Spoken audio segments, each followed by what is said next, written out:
I'm Sunyat, I'm a Chechen blogger, and there's something that really bothers me since I started my blog.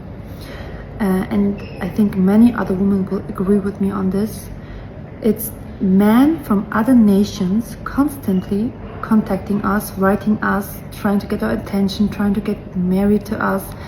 And we Chechens, our traditions are really clear. We stay within our own people. We do not want to marry men from other nations. And if we say this, they accuse us of not being good Muslims or real Muslims. But let's stop this hypocrisy. If you are a real good Muslim, you would never gaze at other women, you would not write us, you would not look at us because we are not your wives.